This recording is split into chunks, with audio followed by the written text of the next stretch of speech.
When I was little, I was raised by a single mom, didn't have a dad, and she couldn't afford to take us to a lot of places. The one place she can afford to take us was the movie theater, because at the time, and I don't know if they still do this today, but at the time, we would go to the dollar show. And we would sit in the theater for hours and hours on end, watching 2, maybe 3 movies for $1. And at the movie theater at the time, there were movies like Cannonball Run, Smokey and the Bandit, the James Bond movies, movies that had spectacular cars and car chases in them. At home, we would gather around the TV, we would order a pizza, and we would watch, there were only several channels at the time, and we would watch shows like The Dukes of Hazzard or Knight Rider or The A-Team. And so seeing these cars on screen, whether it be film or television, was a big part of my life growing up. I never really played with Hot Wheels and stuff when I was a kid though, which is kind of interesting. It wasn't until I was an adult, maybe 13, 14 years ago, where I saw that there were some die-cast car toy manufacturers that were making cars for my favorite films and television shows. So I thought, hey, that would be great to put together just a little display of some of my favorite cars. And I still have that original display. And so I filled up that display with about 24 cars, and I hung it on the wall as like an art piece. And people went nuts. When they would come over to visit, they would look at it and go, oh, wow, this is great. There's the Dukes of Hazzard, there's the A-Team. And people had fun like trying to recognize these cars. And I thought, wow, I'm onto something here. I have a friend, his name is Dennis, and he gets a little obsessive. And he saw my collection and he wanted to start his own collection. And so together we started researching online what die-cast cars from television and film was out there. And we started finding that there was a lot of stuff that came out in the late 60s, 70s, 80s that we didn't even know about. So he kept buying and buying and buying, and I was only buying what I liked. He was buying one of everything. And thank goodness for eBay. eBay became such a valuable resource, and not only purchasing these things, but just doing research on what's out there, because that was a source we can go to. And so in the amount of time that it took me to maybe collect a couple hundred cars, my friend Dennis had several thousand cars in a short amount of time. And so eventually, because we spent so much time on the computer trying to research this stuff, eventually I thought, well, why isn't there like one resource for this, one website you can go to let you know what TV and movie cars were made as toys?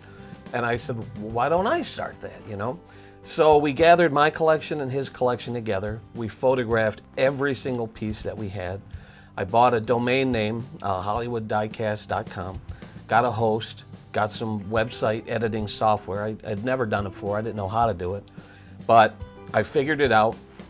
I launched HollywoodDiecast.com in 2003, thinking maybe there's a handful of collectors out there like me that could use this as a resource. Here's kind of an interesting novelty. This is Wonder Woman's Invisible Jet. It was made by Hot Wheels and offered at the San Diego Comic-Con. What's interesting about this is if you look closely, the package is empty because the jet's invisible. But today, this sells on eBay for probably close to $100 or more. A year or so ago, we hit 3 million visitors total, unique visitors to my website. And I would think probably about a year from now, we'll probably hit 4 million. So it's pretty exciting to think that, we're coming up on 4 million visitors to my website, something that I thought would just cater to a small group of collectors has really gone beyond that. This is a neat piece. Johnny Lightning did the father's Barracuda from the Brady Bunch, and a couple years ago I got to meet Bobby and Cindy Brady, and so they autographed this. Susan Olsen and Mike Lookinland signed my Brady Bunch car. It was really exciting to meet them in person. I felt like they were family. This is my collection of 1/18th scale cars.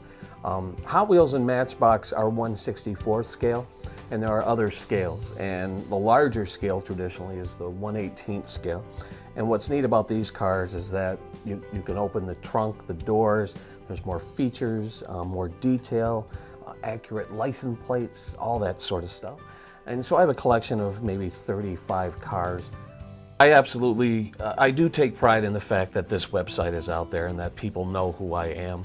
One time I went to the Motor City Comic Con, and there was a guy who had a Dukes of Hazzard display. He had a full-size General Lee, and he had all sorts of collectibles and stuff. And I went over to say hi and talk to him for a little bit, and he told me he had some sort of charity fundraiser coming up. And I said, well, I'll promote that on my website. And he said, what's your website? And I said, Hollywood Diecast. And he said, you're Joe Johnson? And I said, yeah. And he goes, oh my God, I've been following your website for years. He knew who I was. So yeah, it's amazing to think that I've become some sort of online celebrity. I never really thought that that would have happened.